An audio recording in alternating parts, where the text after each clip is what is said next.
মনে হয় আবার এই প্যারাগ্লাইডিং করি আর কি।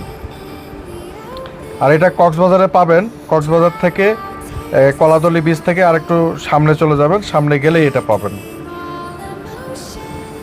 এখানে দুইটা স্পট আছে, দুই স্পটে এটা উড়ায়। আমার কাছে 2500 টাকা নিছে, আর আপনাদের কাছে কত নেবে তা আমি জানি না।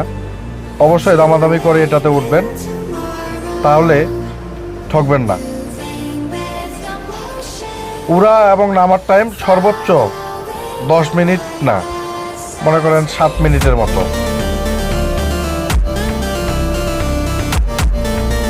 অনেক উপরে উঠে আসলে উপর থেকে যখন নিচের দিকে তাকাচ্ছিলাম অনেক অনেক ভালো লাগতেছিল। পানিটা একবারে স্বচ্ছ পরিষ্কার, নিচের যে জেলিফিশগুলো সেগুলো দেখা যাচ্ছিল।